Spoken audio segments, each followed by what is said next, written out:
Quando se trata de fazer algo pelos outros e de coração, o brasileiro é imbatível. É um povo amigo, caloroso, que está sempre por perto quando a coisa aperta. Alguns chamam isso de empatia, outros de consideração. Mas esse cuidado todo, que na verdade está além do cuidar, tem um nome muito especial: zelo. E cada vez mais brasileiros têm zelo pelos pais, pelos filhos, pela família inteira. Tem zelo pelos pets, pelos amigos e até por si mesmos. Cada um com o seu motivo e todos com uma certeza: ter zelo faz toda a diferença. É poder contar com milhares de benefícios e com suporte completo ao longo da vida inteira, no país todo, a qualquer momento. Porque não importa a hora nem o lugar, o Grupo Zelo vai estar presente para fazer o que o brasileiro sabe fazer como ninguém: cuidar, de um jeito muito especial. Grupo Zelo. Quem tem, vive bem.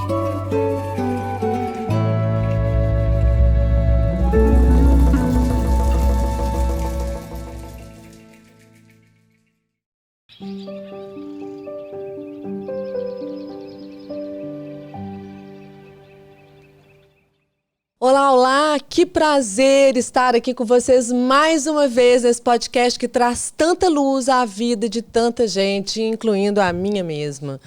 É impressionante como a gente vai chegando no fim do ano e tantas histórias batem no nosso coração, trazendo, às vezes, aperta, às vezes traz muita alegria, e a gente vai misturar esse amor com a dor que todo mundo sente no coração para trazer ânimo, para trazer esperança, para trazer fôlego.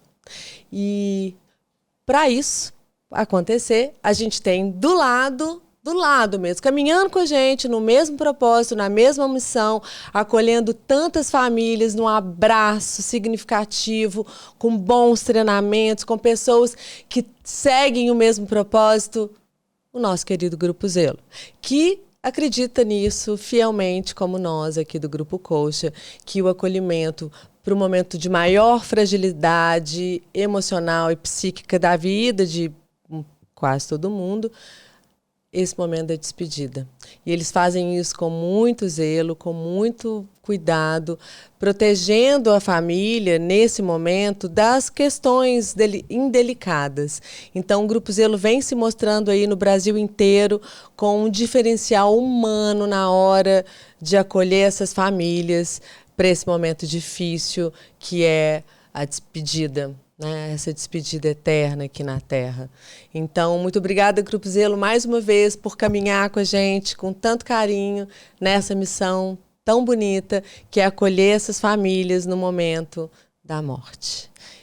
E eu não podia estar mais feliz, gente, hoje, porque eu vou receber aqui uma convidada de honra, que eu admiro o trabalho dela, que se dedica à vida, agora essa missão tão nobre, a partir do Chico, né, que é o primeiro filho que ela entrega precocemente à vida espiritual novamente, e que a partir daí, porque nada acontece por acaso, né, gente?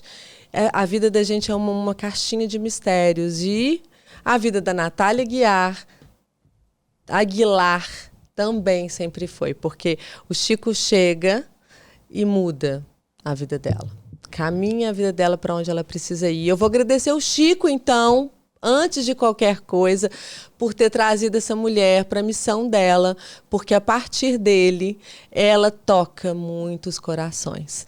Ganhou pela segunda vez o prêmio de melhor profissional da área da saúde, né? Assim, com muita honra.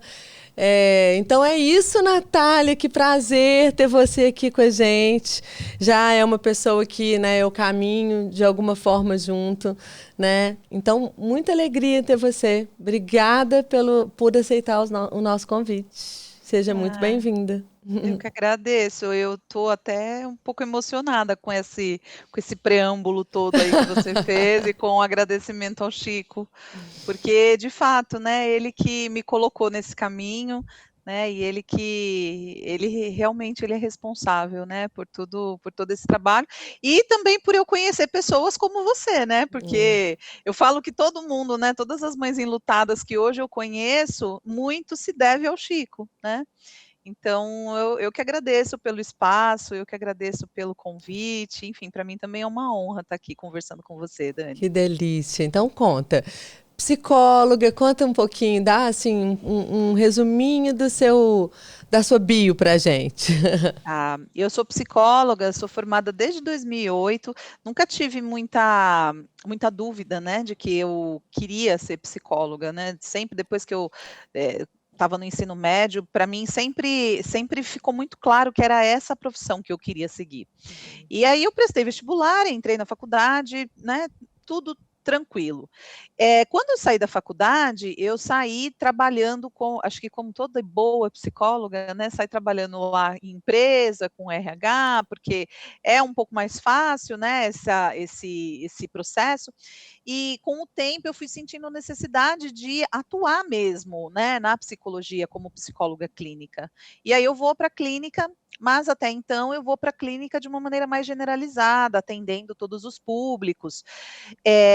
Depois de um tempo, né, eu decido fazer a minha primeira pós-graduação, que é em Gestalt Terapia, que eu fiz aqui em São Paulo, no Instituto daqui de São Paulo, e logo que eu termino a minha pós-graduação, eu engravido, né, eu estou casada, até então eu estou casada, 2000, isso foi em 2000, eu casei em 2011, né, formei em 2008, casei em 2011 e aí tive a minha primeira gestação em 2014. Então, e essa Seguiu o primeira protocolo, gestação. né? Assim, foi bem bonitinho, tudo Isso, foi bem encaixadinho. bonitinho, É. isso. E essa primeira gestação, essa não seguiu o protocolo, né? Essa primeira gestação, ela foi de um bebê de breve vida, que até então não levava o nome de Chico. Eu fui colocar Chico depois, muito depois, nos meus processos de ressignificações aí dessa gestação, mas foi um processo que foi muito intenso, sabe, Dani? Porque eu não pensava assim, eu quero muito ser mãe, antes, né, da gestação acontecer. Mas quando a gestação aconteceu, eu acolhi ela de uma forma, eu acho que eu me abri, né, abri um espaço dentro de mim para essa maternidade, para esse amor, para esse desejo de ampliar a família, e de repente eu me vi sem, né, eu me vi sem aquela sensação novamente. Eu falo para todo mundo que quando eu fui, né, porque eu perdi muito no comecinho, né, e quando os médicos ainda estavam tentando fechar um diagnóstico, né, porque existe toda uma questão de contagem de tempo, o coração não está batendo, pode ser que não tenha formado ainda, então vamos repetir o ultrassom daqui 15 dias e tudo mais. E nesse período, quando ainda estava em dúvida do que estava acontecendo, eu falo para todo mundo que eu fui sentindo o meu corpo desengravidando, né? Porque eu sentia, na gravidez eu sentia o corpo de uma forma, e aí, né, nesse período eu fui sentindo, né, esses hormônios irem baixando, alguns sintomas que eu sentia já não estava mais sentindo. Então, por mais que eu quisesse ter a esperança de que não, tá tudo certo, eu percebia que meu filho já não estava mais aqui, né? E aí eu fico, né, com aquela sensação que eu acho que é um relato meio unânime, né, de todas as mães, de fiquei sem o bebê, mas fiquei com todo o amor e todo o afeto, e onde eu deposito isso, né? E aí começa a minha jornada, né, de construir família, de construir o meu processo de parentalidade, de colocar essa energia, esse amor em algum lugar. Depois disso, eu tive 3 filhos, né? Eu tenho 4 filhos, 3 estão aqui comigo, né? Então, eu tenho aqui comigo o Pedro, a Laura e a Mariana. Que estão com quantos anos já, o Pedro, a Laura e a Mariana? O Pedro vai fazer 10, agora dia 25. Pedro veio de presente de Natal para mim. E Laura e Mariana vão fazer 6 em fevereiro. Eles são gêmeos? São gêmeos. Ah. As meninas são. As meninas são gêmeas. Eita, que você teve as mãos cheias, né? Para todo esse cuidado. Um super puerpério. Eu chego lá. Eu chego lá. Porque foi também bem desafiador, né? Mas aí começa assim, né? E aí, quando eu me deparo com esse lugar, né, da maternidade, do luto, desse processo solitário, que eu percebia que as pessoas, elas seguiram a vida dela, e a sensação que eu tinha é que eu estava ficando para trás, sabe? E eu não entendia muito bem o porquê que eu estava sentindo tudo isso, e as pessoas que estavam ao meu redor não, né? Eu falo para todo mundo que, assim, quando eu não entendo alguma coisa, eu vou estudar, né? Que é a Ela é minha super grande, estudiosa. Olha a né? cara de estudiosa você tem já. Você tem essa pegada estudiosa mesmo. Eu acho que é um pouco a minha forma, sabe, de Uhum, dar significado para aquilo que eu não consigo, sabe, para aquilo uhum, que não tem tanta explicação. Então, eu vou estudar, eu vou escrever, sabe, eu vou buscar essas compreensões uhum. que para mim vão fazendo sentido, né? E é uma forma também de eu também não me sentir tão sozinha nos meus E processos, você vê, a né? psicóloga clínica já tinha feito uma primeira formação, né? E isso aconteceu comigo também. Aí tem a Uhum. perda gestacional e não sabe, a gente não aprendeu isso na universidade, a gente não sabe o Não, que fazer com isso. não En- aprende. Então ela teve que mergulhar nisso sozinha, não foi isso? É. E felizmente, assim, eu mergulhei sozinha, mas felizmente eu encontrei pessoas Uhum, maravilhosas, né? Eu encontrei um universo, assim, de gente que eu conheci e que inicialmente, né, eu tive algumas pessoas que me acolheram, que me deram a mão, que me carregaram no colo, né? Mas depois desse processo, quando de fato eu decidi entrar, né, nesse universo de trabalhar com mães e famílias enlutadas, aí eu fui conhecendo, assim, um universo de pessoas que, olha, só agregaram no meu caminho, né? O livro é resultado disso, é resultado de todo esse processo, uhum. né? De todas essas pessoas que eu tive contato e que caminham comigo Que nessa jornada. costuraram, né, essa história com você. Costuraram. Eu tenho uma história muito parecida, porque eu também tive uma perda gestacional no inicinho, com 9 semanas, Uhum. e eu já trabalhava no cenário da maternidade, isso foi em 2010, e eu já tinha alguma noção do luto, já tinha visitado, né, algumas histórias, mas eu acordei numa sala de pós-parto, numa sala, na verdade, da cirurgia anestésica, né? De Recuperação, né? recuperação anestésica, com o médico me dando parabéns. É. E ele ficou tão constrangido quanto eu no momento em que ele me deu parabéns, e eu disse para ele que eu tinha vivido uma curetagem, que foi assim, entre a perda, a descoberta dos não os batimentos cardíacos e a curetagem demorou algumas horas. Então não tive tempo nem de processar. Caí nesse lugar e já não e fui estudar, fui estudar, fui entender o que estava acontecendo, o que eu estava sentindo, o que eu poderia sentir. E eu também caí em muitas pessoas que eu carrego até hoje. E é isso, acho que é por isso que nós estamos aqui agora, que é essa Com costura de muitas certeza. profissionais, mulheres, Uhum. mães, vivas de verdade, que com a própria experiência vão transformando caminhos e as leis e vidas Isso. e tudo isso. Então, e você está inserida nesse lugar desde então, desde Chico, né? Isso abriu Isso. teus olhos, te ajudou a enxergar que tinha um universo inteiro ali, que você precisava. É, eu fui me interessando, né, primeiramente por esse universo da perinatalidade, né? Uhum, E aí não chegava para mim com esse nome, mas aí eu pesquisava muito sobre maternidades, lia bastante coisa, até que chegou em determinado momento uma pós-graduação para mim em uhum. psicologia perinatal, né? Já era na E Mater Online? isso, do Mater Online, até então eu não conhecia a Rafa, né? Uhum. O Mater Online, só para quem não sabe, hoje eu sou professora do Mater Online, sou coordenadora da pós-graduação em luto perinatal, né? Porque eu fui construindo todo um caminho, né? Um processo lá, né? Tem uma parceria muito bacana com a Rafa, que também é uma das organizadoras do livro, Uhum. né? O livro está E aqui, gente. Olha, a gente vai falar dele. Tá dando para ver? A gente vai falar dele um pouquinho mais daqui a pouco. é, E aí eu fui fazer essa pós, e aí depois eu fui fazer uma pós-graduação em luto, Uhum. né? que é também aqui no Instituto Referência, que as meninas, né, do Instituto também são autoras do livro. E aí eu juntei, né, esses dois processos, né, de anos aí de estudo, e aí eu fui costurando isso e, enfim, né, as coisas elas foram se afunilando. Hoje eu posso dizer que a grande maioria, né, dos meus atendimentos, do meu trabalho, ele é voltado para essa área, né, do luto perinatal. E E você assim, gosta, né, Nath? Você gosta, é uma coisa que preenche teu coração, que te dá, traz sim, propósito para sua vida. sim, É sim, algo preenche que meu se coração. encaixou.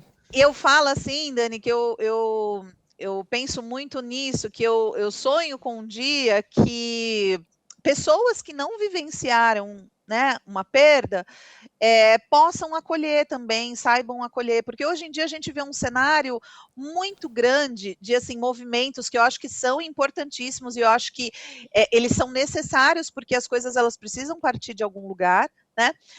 Mas a gente vê muito histórias, né, de pessoas que fundaram coletivos ou que trabalham, como eu e você, a partir da perda, né, das nossas próprias perdas, Da né? própria E experiência, né? da própria experiência. E eu penso que, enquanto profissional de saúde, acho que todo mundo, né, precisa ter acesso a esse conhecimento para saber acolher, né, de uma maneira mais respeitosa, de uma maneira mais possível, levando em consideração, né, as dores do outro, as próprias dores também, porque a gente sabe que não é fácil também para o profissional de saúde lidar Não, é com bem difícil. questões, né, desse tipo, a vida que é interrompida, né, quando tem ainda uma vida toda para se viver, né? Uhum.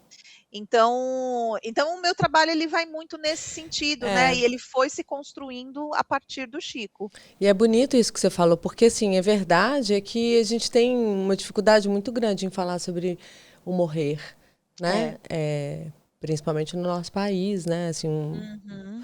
no Ocidente, vamos dizer assim. Isso. É, O Oriente nossa fala cultura, né? a É nossa uma cultura cultura, que não acolhe, né? não A acolhe, morte como parte do minimiza, desenvolvimento. silencia, não, né? Eu sou casada com um intensivista, né? Ele trabalha com cuidados paliativos num dos grandes hospitais aqui de Belo Horizonte e a gente conversa muito sobre o quanto é difícil até para as famílias que estão ali passando por uma perda, um senhor de 80, 90 anos, para falar dos bebês, das crianças, é quase um tabu. Então, a gente está aqui em 2025, a gente já descortinou um tanto de coisa. Eu queria que você falasse das novas leis que entraram em vigor. Uhum. E ainda hoje, todas as semanas eu recebo alguém no consultório com alguma questão ainda com as maternidades, com a família. Né? Essa semana mesmo eu atendi uma pessoa em São Paulo que teve que sair da casa onde ela está para ela poder ter paz, para poder chorar sozinha.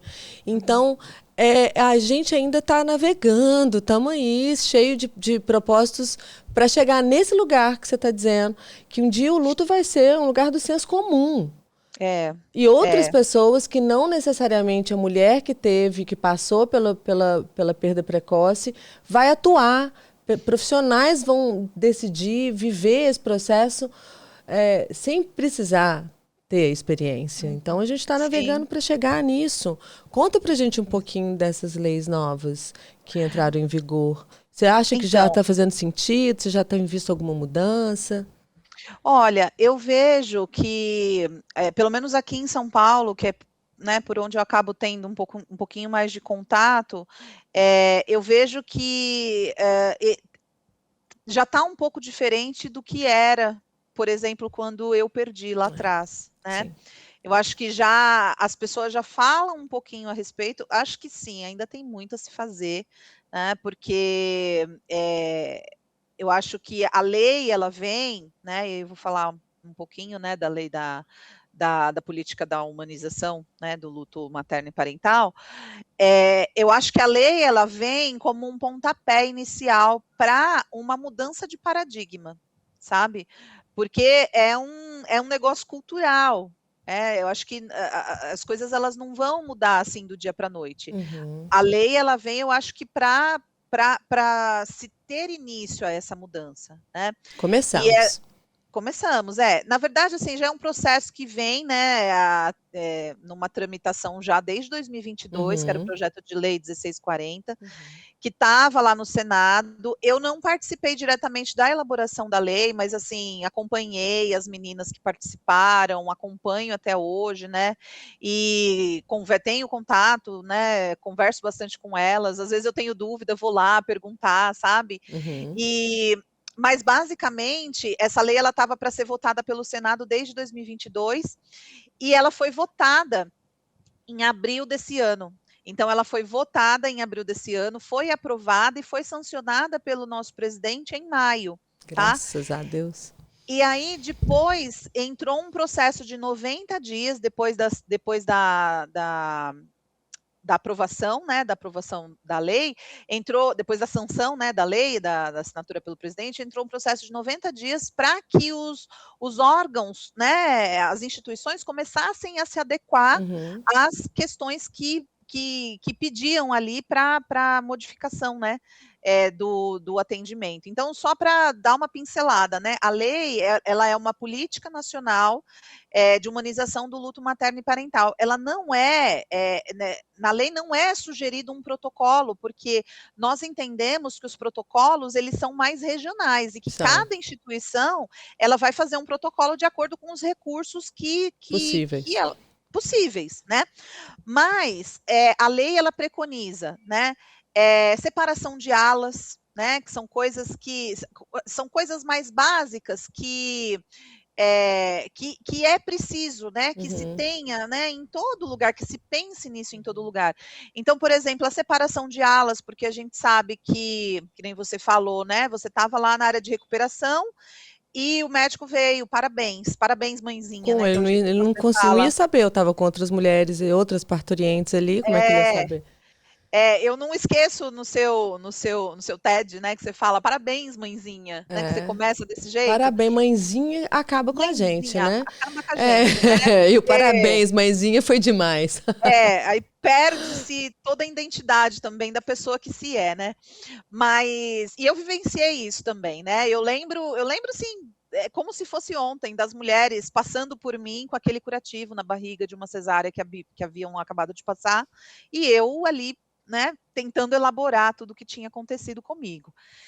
Então, a lei ela preconiza essa separação de alas. Uhum. Então, que é importante que as famílias elas tenham, né, um lugar de privacidade Uhum. para elas poderem se despedir do seu bebê, para elas não para esse trauma, porque a gente entende, né, que a morte em si ela já é um trauma, Uhum. mas esse trauma ele pode ser intensificado. Por exemplo, se eu estou dividindo espaço com uma família que está Sim, sim. celebrando a vida. Inclusive o grupo Coach, não sei se você sabe, mas aqui em Belo Horizonte a gente conseguiu mudar essa lei em 2023, se não me engano. Uhum. É, pelo menos essa parte, né, das mulheres Sim. serem divididas, separadas dessas alas. E Uhum. foi um custo, mas foi uma luta bonita que a gente conseguiu traçar e travar aqui em BH e a gente conseguiu É, mudar isso aqui só na cidade de Belo Horizonte. E sim. agora a gente vê isso a nível nacional. Porque o que acontecia? A gente tinha, né, diversas leis, assim, pulverizadas, né, pelo É, Brasil sim, todo. sim. Então, tinha a lei aí de vocês aqui em São Paulo também, recentemente foi aprovada uma lei por uma deputada daqui, né, de São Paulo, uma lei estadual. Uhum. A gente, né, tem lá na Bahia, a gente tem no Rio Grande do Sul, em Porto Alegre, enfim, a gente Em tem em vários vários lugares, lugares, né? Vários lugares. mas agora é nacional isso, Nacional, viu, gente? né? Nacional. É nacional, é política do Brasil, né? Então dá para a gente cobrar, né? Quando a Uhum. gente vai para uma instituição que não está fazendo movimentações para se adequar, a gente tem que cobrar isso, porque isso é direito garantido em lei. E é isso que vai fazer a mudança se instaurar realmente, são as cobranças, né? Porque É, agora a lei entra em vigor, mas a gente precisa estar aqui atento nessas cobranças.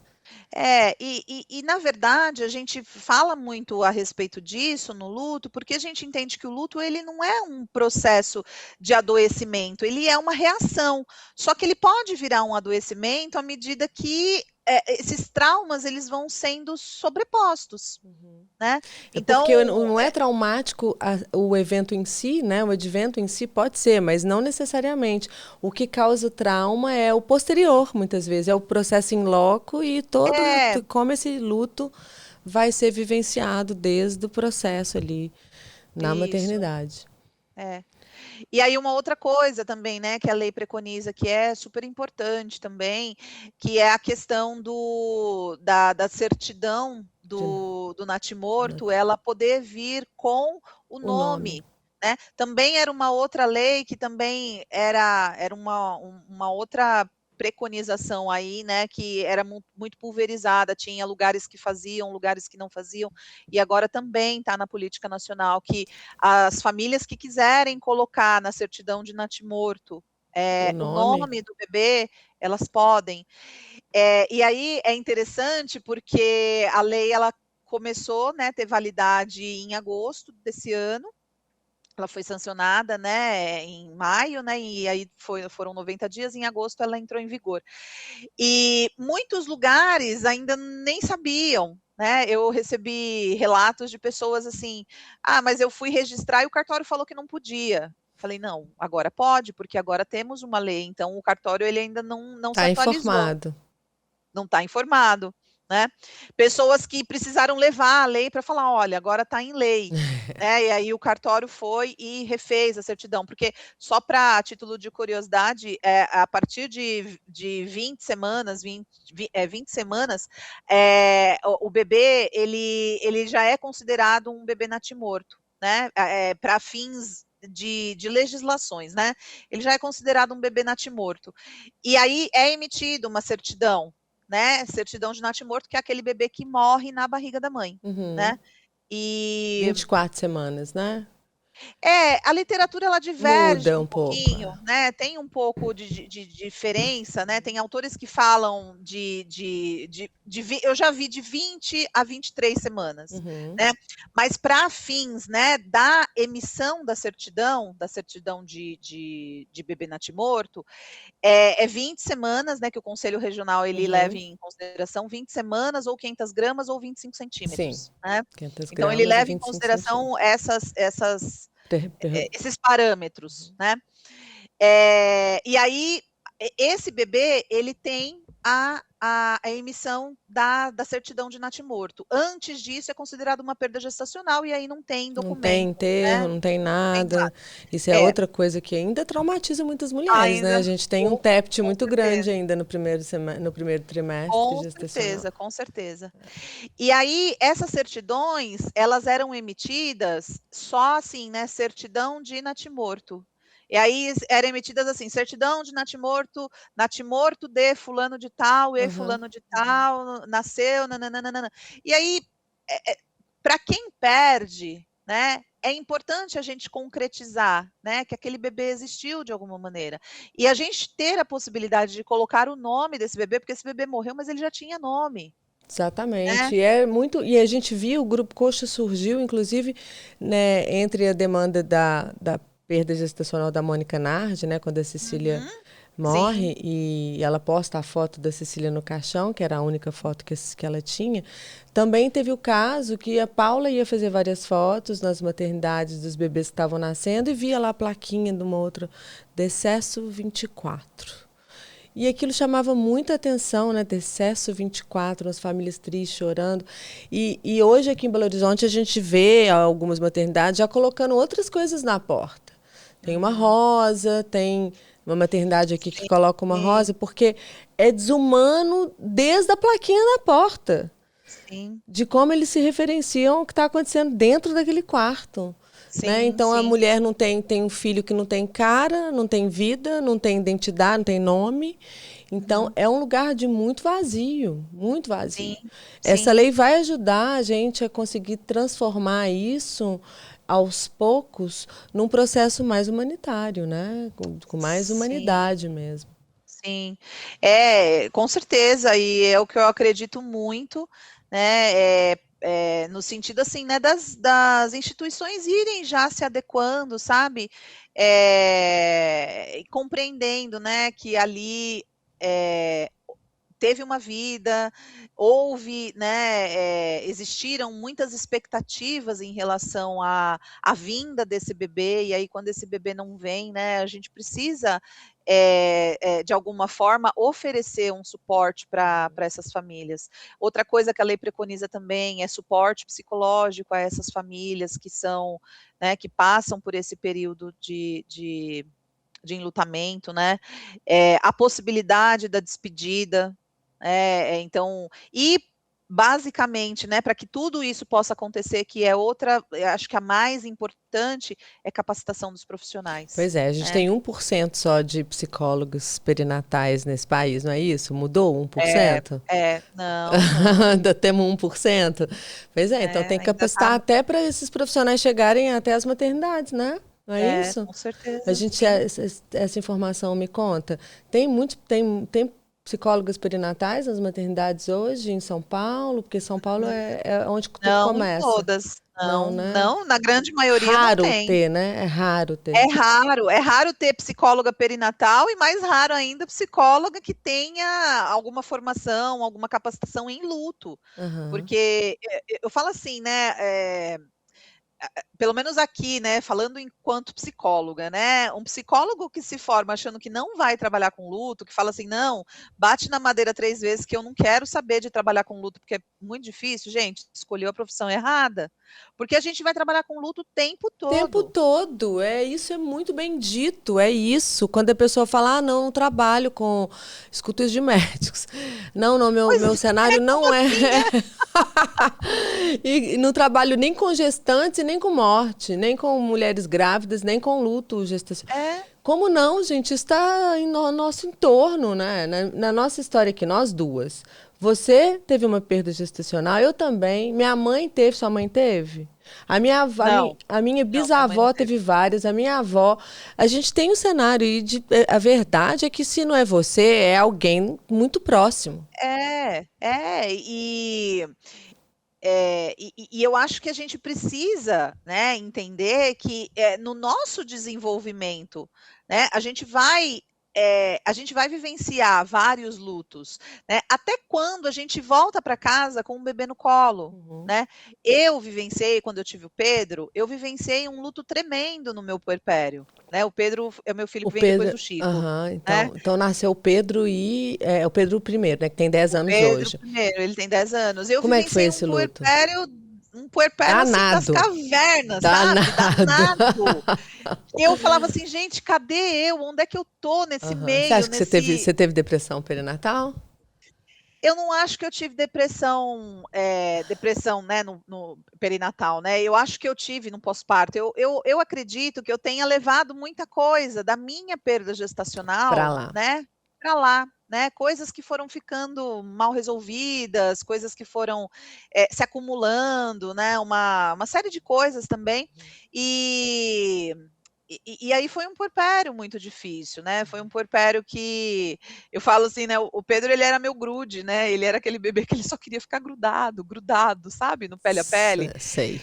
Muito depois que eu fui compreender que talvez isso tivesse muito mais a ver comigo do que com ele, né. Uhum, Estudando, né, eu fui compreender isso, né, já dentro do processo de formação em psicologia perinatal. uhum. E aí eu fui compreendendo isso, né, então, essa questão o puerpério, você falou das meninas, né, das gêmeas, o puerpério delas, em termos práticos, foi muito mais tranquilo, Mesmo com duas, olha mesmo só. com Porque 2, isso é foi mais interessante, assim, o filho, o próximo filho depois de uma perda gestacional, ele pode vir mesmo nesse lugar, que a gente observa que, assim, você precisava dele grudado em você ali naquele momento, e muitas dores silenciadas nessa primeira perda, na primeira gestação que foi uma perda, estava ali, né? Até sim. você vislumbrar esse puerpério, é, como é que foi isso? Quando que você entendeu? Foi um clique? Foi estudando? Foi observando? Como é que você entendeu que... Eu fui compreendendo, porque assim, o Pedro, ele foi um bebê que ele demorou muito a falar, né, no Uhum. processo de desenvolvimento dele, ele demorou muito a falar. O Pedro com 2 anos, ele não falava, não falava nem mamãe e papai, só balbuciava, Aí né? começa aqueles pensamentos, né? O que está Começa, aí a acontecendo? cabeça da mãe começa a É, ficar a 1000 por hora, né? E aí leva em médico, investigativa, né? aí leva em médico, o médico suspeita de autismo, e aí a gente tem, né, autismo, né, casos de autismo na família, aí a gente já fica pensando, meu Deus, será que é, será que não é? Até que eu lembro que eu fui num lugar, né, e aí a pessoa conversando comigo, ela falou assim para mim, eh, você precisa conversar mais com seu filho, né, porque você ficou muito em silêncio, né, porque você estava com medo durante a gestação, né, e acho que ele aprendeu, né, a não comunicar pelo verbal, ele aprendeu a se comunicar de outra forma. E aí, a partir daquilo, eu comecei a levantar, né,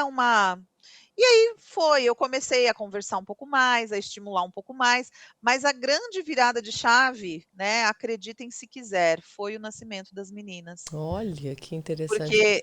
Porque daí o Pedro sai dessa condição, né, de: "Ai, todos os focos eles são voltados para mim", e ele vai para a condição: "Agora eu sou o irmão mais velho", sabe, né. E é claro também, né, estudando, né, dentro da minha pós em psicologia perinatal, que eu fiz lá no Mater, eu fui compreendendo também alguns processos de desenvolvimento, e eu fui entendendo que aquilo fazia parte do desenvolvimento dele por conta de Hum. algumas questões que eu havia passado na gestação, né. Eh, Você se então eu sentiu acho culpada? Você teve.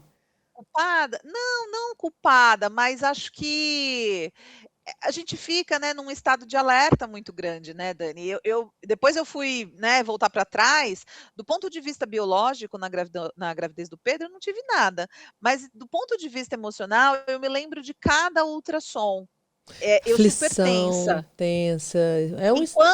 Enquanto eu não ouvia aquele barulhinho do coração batendo, eu não sossegava, porque e aí eu fui entendendo nos meus processos, que ficou muito presente para mim, o primeiro ultrassom que eu fui fazer do Chico, Pensei aquele nisso. aquele ruído branco, sabe, que é aquele Uhum, silêncio ensurdecedor, eu falo. uhum. É um É um silêncio silêncio ensurdecedor, ensurdecedor. né.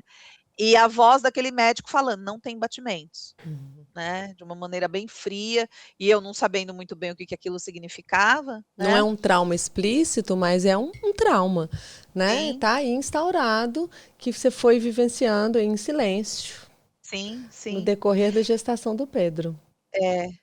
E acho que, assim, né, ele viveu tudo isso junto comigo, né, não tem como, acho que a gente separar, né, por isso que eu falo que a gente precisa se cuidar muito numa gestação pós-perda, porque não tem como ser,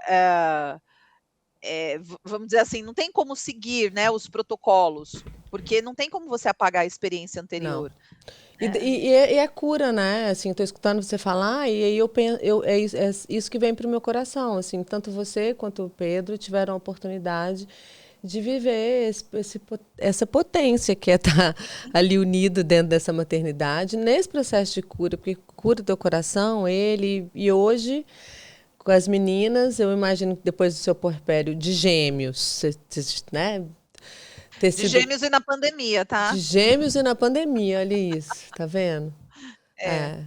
Você sente que É, você ficou nesse puerpério muitos anos? ai, olha, eu acho que talvez eu ainda esteja, sabe.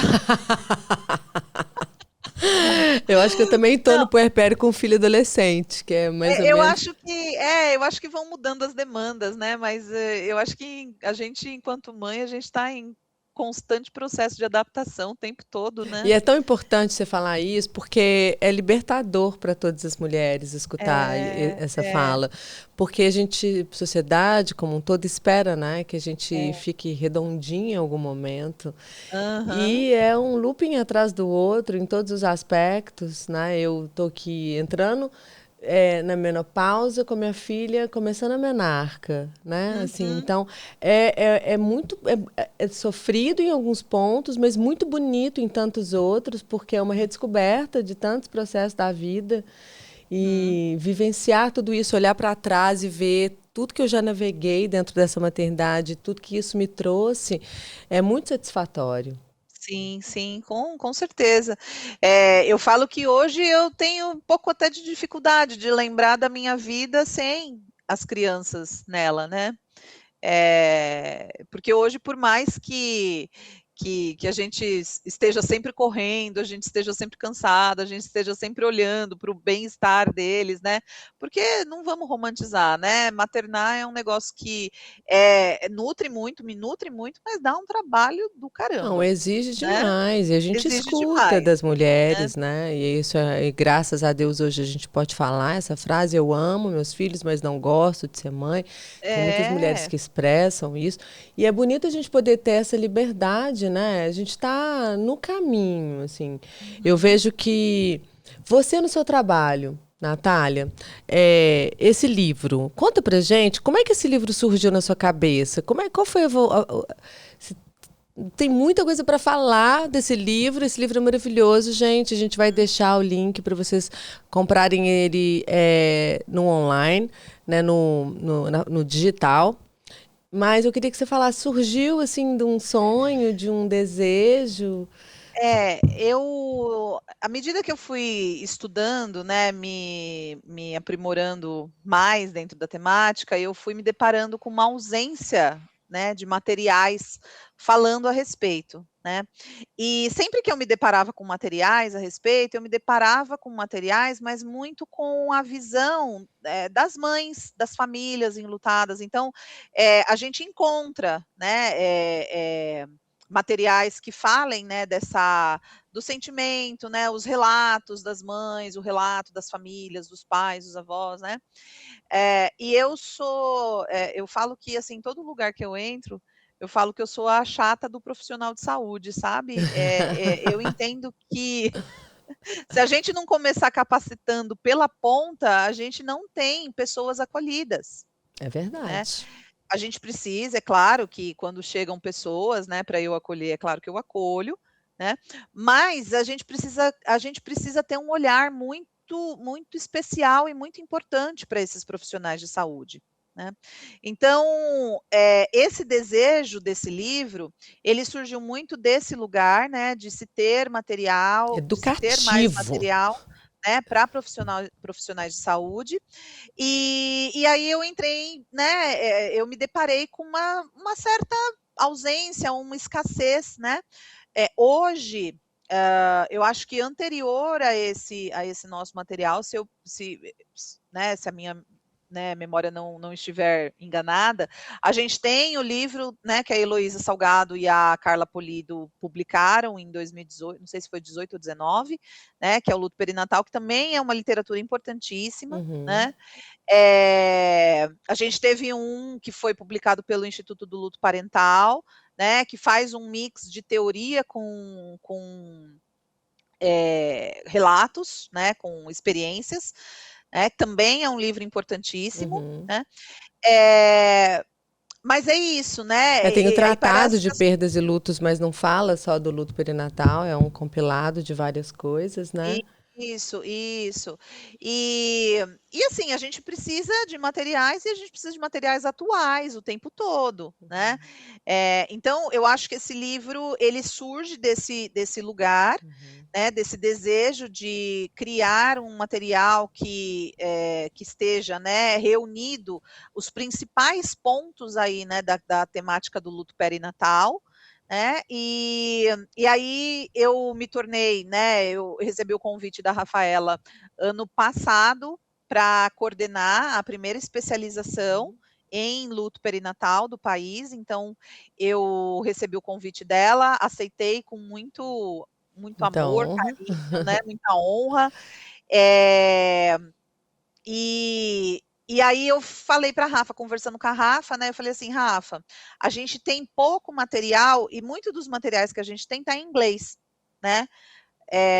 Porque exatamente. os protocolos eles estão bem estruturados em outros países. Aqui ainda a gente está engatinhando. E lembrando, gente, que essas traduções, elas são péssimas, a grande maioria. Então, você nem acha muitas traduções. Quem não lê inglês não tem opção.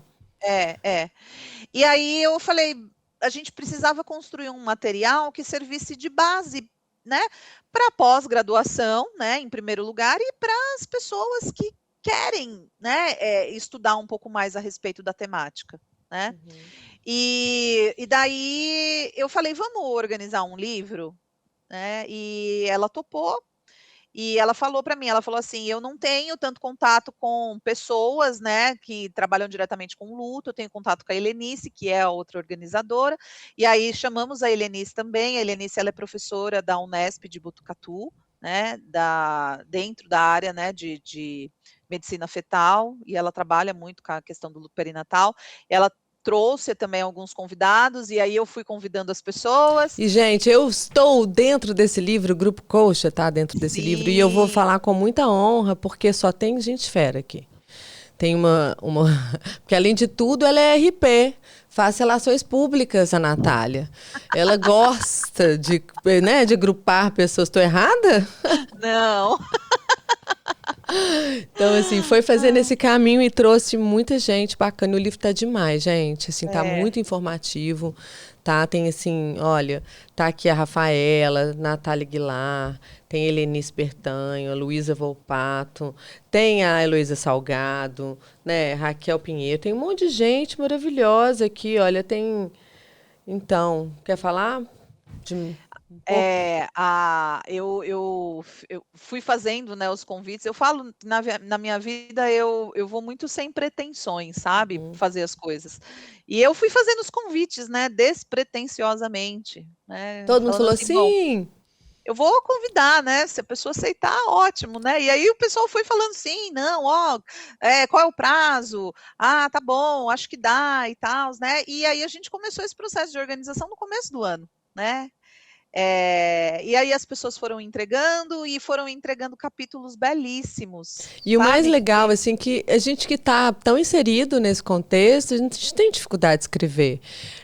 Porque tá aqui, é isso tão legal, eu acho tão bonito, porque realmente a gente precisa de material. A gente tem pouco. E a gente tem tanta coisa dentro de nós, tanta coisa para passar para o público, para as pessoas que estão aí nessa busca, que você teve assim uma ideia genial. Porque eu acredito que todo mundo escreveu capítulos belíssimos, que eu já li grande parte do livro, e com ali colocando a sua expertise. Cada um trouxe muito do que faz, né, dentro isso. do livro.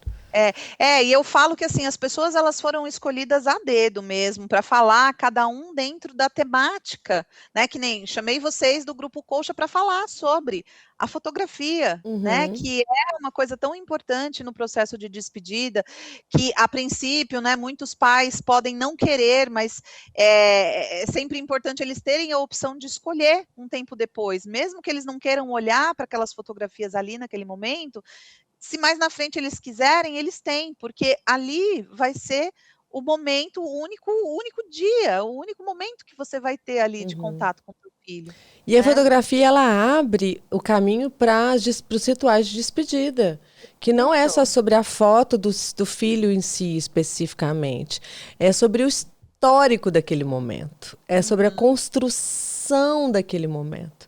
E a construção daquele momento, relatado por grande parte das mulheres, é o único momento de paz que elas Exato, têm. Então, exato. por que não trazer à tona e deixar visível que aquele momento não traz só dor, traz alívio, porque o filho existe, né? Tá ali, tá no Exato. colo, É. é É uma visível. concretização, né, porque como esse bebê ele não tem convívio social com as pessoas, com a sociedade, né, a sociedade ela tende a colocar dentro de uma caixinha do não reconhecimento. Então, assim, né, para os pais principalmente, né, para a mãe em especial, e eu falo para a mãe não diminuindo o lugar do pai, mas eu falo para a mãe por conta de um papel biológico, né, que a mãe desempenha, né, que é o gestar, que é o amamentar, enfim, né, dentro desse papel biológico, eu acho que tem um plus, né, para a mãe, mas o pai também sente, né, acho que da mesma forma. Da Talvez mesma forma, nem sempre, né? Assim, mas é, sente, né? Não tem. eu acho que não demonstra, né, acho que são maneiras diferentes, né, de se demonstrar. E inclusive também tem um capítulo no livro escrito pelo Daniel sobre o luto do E homem, muito né. legal o Daniel tá nesse livro, viu? Eu queria trazer o nome dele. também, porque assim, é importante a gente começar a agrupar e trazer esses homens para essa fala. E o Sim, Daniel sim. escreveu lindamente. Uhum. Então, assim, é um filho, né? Mais um filho, Ai, é é meu o, xodózinho é o agora. é filho demais da vida. E é um livro, É. gente, que você que é profissional da área da saúde, que vai escutar esse podcast, tiver interesse em trabalhar, se você não trabalha nesse contexto e tiver interesse, esse livro é um livro que você precisa ter, porque ele abre, ele traz a visão ali para tudo que você precisa saber. Tem tudo aqui que você precisa saber nesse livro, né? Isso é que é legal. Eu achei, assim, de parabéns com escolher a dedo, porque tudo que o profissional precisa saber está aqui. É claro que, assim, é o início do que ele precisa saber, é muito informativo, escrito por pessoas que já estão aí no caminho há algum tempo.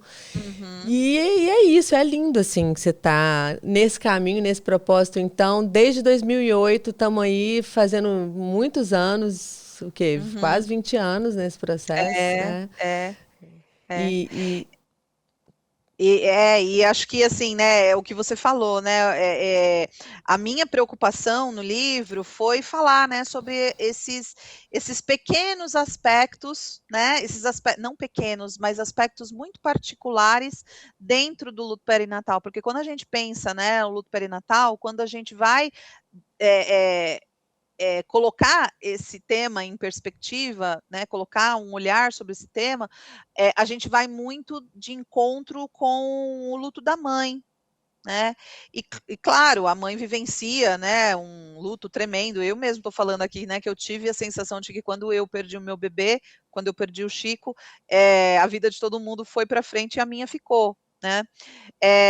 Mas eu tive, a minha preocupação era trazer, né, sobre todos os lutos, né, sobre, né, acho que eu não consegui, claro, contemplar tudo, né? Mas muitos desses processos particulares. Então, vocês vão ter o luto do irmão, de irmãos pequenos, o luto do casal, o luto do homem, o luto perinatal quando a mãe morre, não quando o bebê morre. E aí a família, o pai, ele precisa ficar com esse desafio, né? De cuidar de outro bebê que é completamente dependente dele, mas sem a presença materna, né? Então, essa foi a minha preocupação de trazer a, quando existe um diagnóstico de infertilidade, quando a perda é um aborto, quando a perda é um óbito fetal, sabe? Então, perdas de unifetais, né, quando acontece a perda de um gemelar, né? Então, procurei trazer, né, assuntos mais específicos, né, para dentro dessa realidade do livro, para de fato, né, servir como base mesmo, né, para esses profissionais de saúde terem um pouco mais de, acho que primeiro acolhimento, né, e segundo terem, né, poderem construir aí a técnica também, né, para construir a poder. técnica, exatamente. Muito bem dito. Né? Então fica isso, olha, de fim de ano, vamos. A gente vai. Estamos aqui encerrando esse ano de 2025, um ano que passou rápido, né, Natália? Não Ai, sei se você teve demais, menina. essa impressão. E fim de ano fica tudo mais difícil. Você sente isso? Um fim de ano as coisas apertam. Eu vejo ali no grupo do Coxa, né, que a gente tem Fica. muitas mulheres, e no meu luto materno também nos grupos de WhatsApp, que tem muitas mulheres. Eu vejo que fim de ano vai apertando o coração de todo mundo, né? Dentro do É, consultório, eu fico muito mais demandada. As pessoas, tá trabalhando menos, não, eu trabalho muito mais final de ano.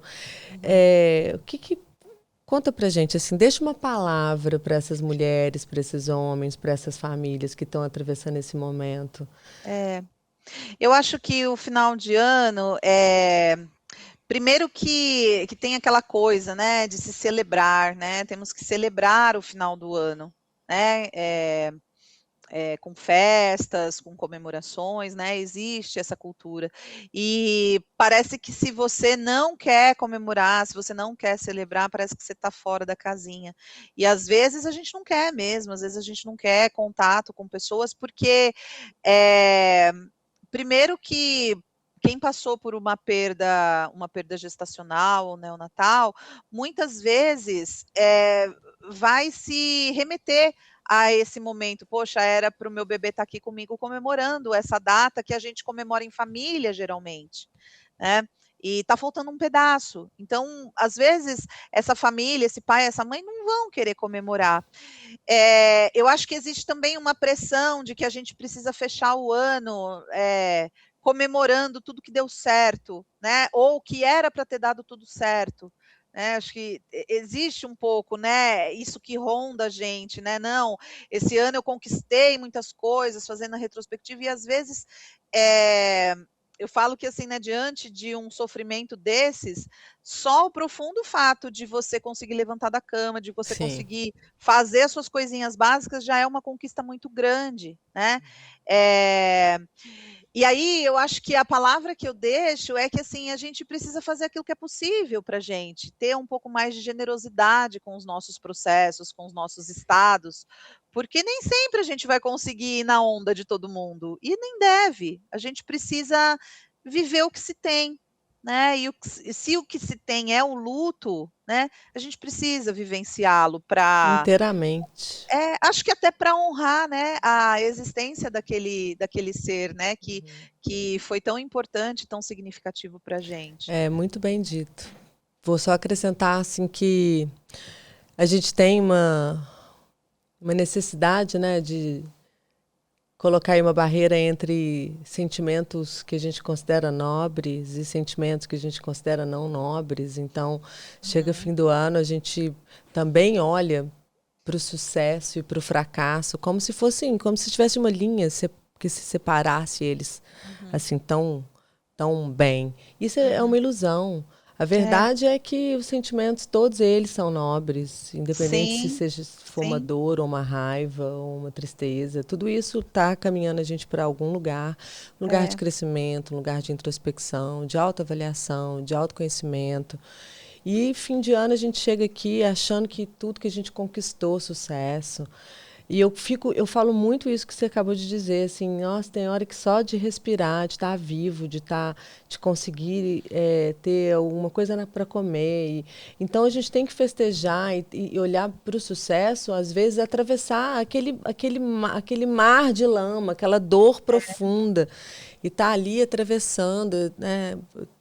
Todo dia eu converso com você, nós conversamos com muitas mulheres que atravessam dores que parecem impossíveis muitas vezes, e elas estão ali, elas caminham, né? Muitas vezes até sem caminhar, mas elas estão ali resistindo. Então, isso é sucesso. Atravessar a vida e dar conta, não gosto dessa frase, atravessar a vida e conseguir resistir, caminhar e crescer e evoluir é sucesso. É sucesso. Então, dar errado, dar certo, isso também é da sociedade, não necessariamente é o que a gente sente. E nós, eu acho que o tempo todo nós temos sucessos e fracassos, né? Eu acho que um não anula o outro, mas eles coexistem. A gente tem sucesso em algumas coisas, a gente tem fracassos em outras, e a gente tem novas possibilidades, novas tentativas, né? E acho que é um momento, assim, né, da gente voltar o olhar para a gente mesmo e se respeitar. Né? Porque... E entender que é isso, é ser humano, né? E que a gente precisa deixa a gente ser ser humano em paz. Afinal de contas, nós estamos aqui para crescer e evoluir nessa vida. E então é isso, é bonito, né? Duas psicólogas conversando, hein, gente? E aí a gente podia ficar aqui mais umas 2 horas, porque o assunto é bom, é maravilhoso. E a gente tem esse caminho, né, da humanização tão maravilhoso. Então, olha, nós vamos deixar as informações da Natália aqui. Vocês podem entrar em contato no Instagram, podem, né? E bater lá na Mater Online, se vocês quiserem fazer aí, se você for psicólogo ou da área da saúde, estiver interessada nessa especialização, é só bater na porta. Mater Online todo ano traz aí os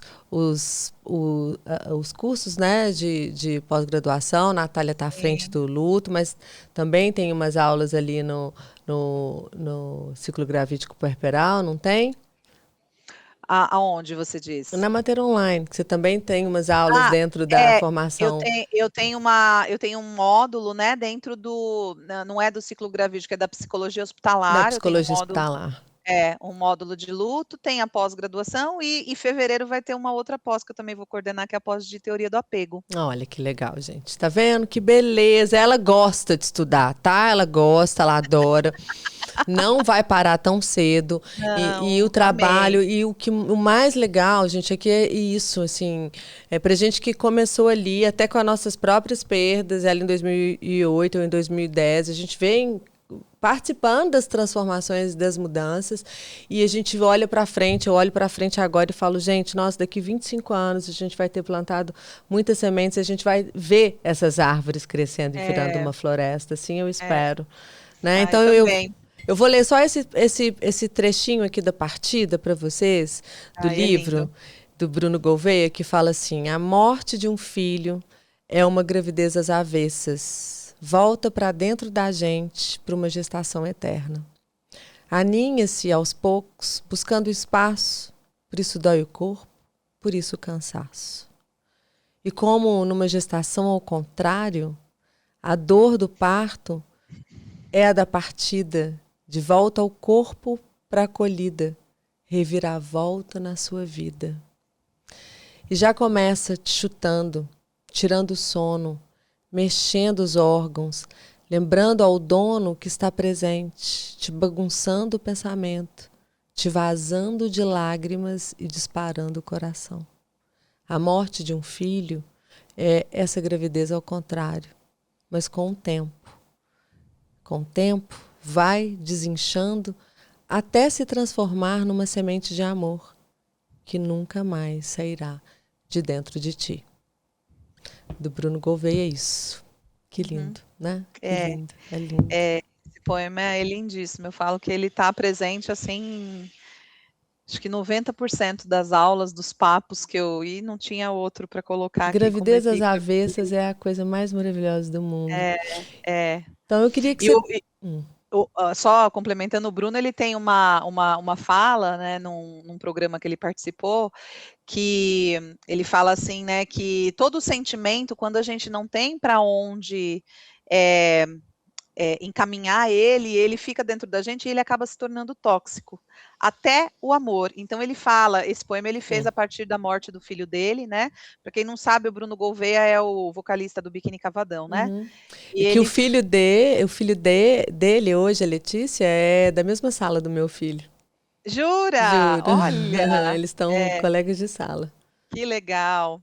Então, e ele fala num programa que ele participou com a Regina Casé, ele fala que até o amor, quando ele é demais, quando a gente não consegue direcionar esse amor para algo, alguém, ele fica dentro da gente, ele se torna tóxico e isso causa muito sofrimento. Então, que a partir da morte do filho dele, ele tenta colocar isso para o mundo, né? Para ele poder se curar, né? E para que outras pessoas também possam ouvir, né, a partir da experiência dele, ouvir, né, não se sentir tão sozinho nesse processo. Que lindo. Então, eu acho que é um pouco isso, E sabe? ele virou meu vizinho, Bruno, agora virou meu vizinho, então estamos juntos nesse processo. Que legal, que legal. Mande um abraço para ele, um beijo para ele, né? Mostra o livro. Vou mostrar o livro para ele. Que eu ainda não mostrei, vou lá na casa dele. Que bom, Nath. Assim, a gente chegando nesse final, eu queria que você deixasse uma mensagem, um recado, algo que você gostaria de dizer para as pessoas que vão nos ouvir. Eu sei, né, que esse podcast ele tem, né, uma audiência de muitas mães, né, muitas famílias enlutadas. Então, o que eu poderia dizer, assim, viva, né, esse final de ano da maneira como é possível para você. Nem sempre vai ser possível estar inserido em todos os círculos sociais, nem sempre vai ser possível socializar, conversar. Às vezes é isso que você está precisando, às vezes não. Né? Então, o recado que eu deixo é volta o seu olhar para dentro, né? E se questione do que eu preciso hoje. Porque o luto ele não cabe em caixas.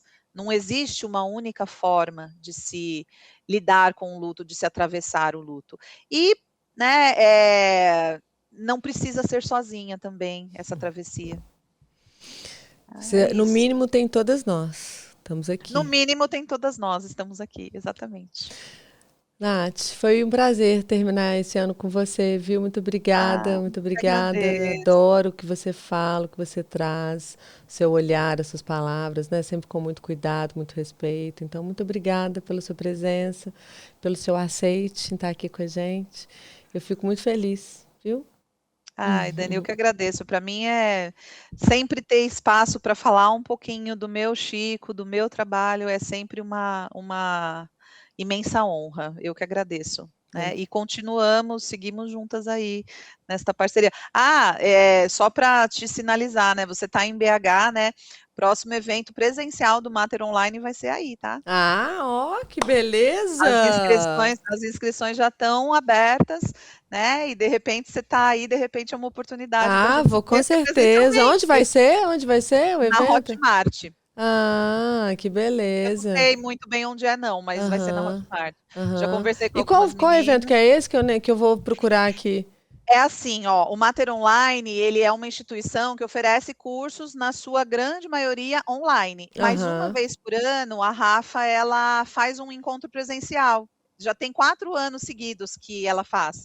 Né? Os 2 primeiros foram São Paulo, o terceiro foi Salvador, o 4º foi agora no Rio de Janeiro, que a gente lançou o livro, e o 5º vai ser em BH. Então pronto. Então eu vou convidar muita gente para chegar aqui, pode contar comigo. Isso, convide, então, porque ótimo. vai ser que bom. Vai ser muito Estarei bom. lá. Obrigada, Nath. Chama ela de Nath, viu, gente? Assim, uma intimidade. Por favor. Então, quando falam Natália, eu acho que estão brava comigo. Obrigada, querida. Um bom fim de ano para você, viu? Para você e para sua família. Muita paz, muito amor aí nesse fim de ano, tá? Para você também. Obrigada e até mais. Você e você que ficou aqui com a gente até o final, muito obrigada pela sua audiência. Eu espero que você pegue esse programa e compartilhe com o máximo de pessoas que você puder. Eu fico muito feliz que você tenha vindo até aqui, tenha assistido o programa e até a próxima.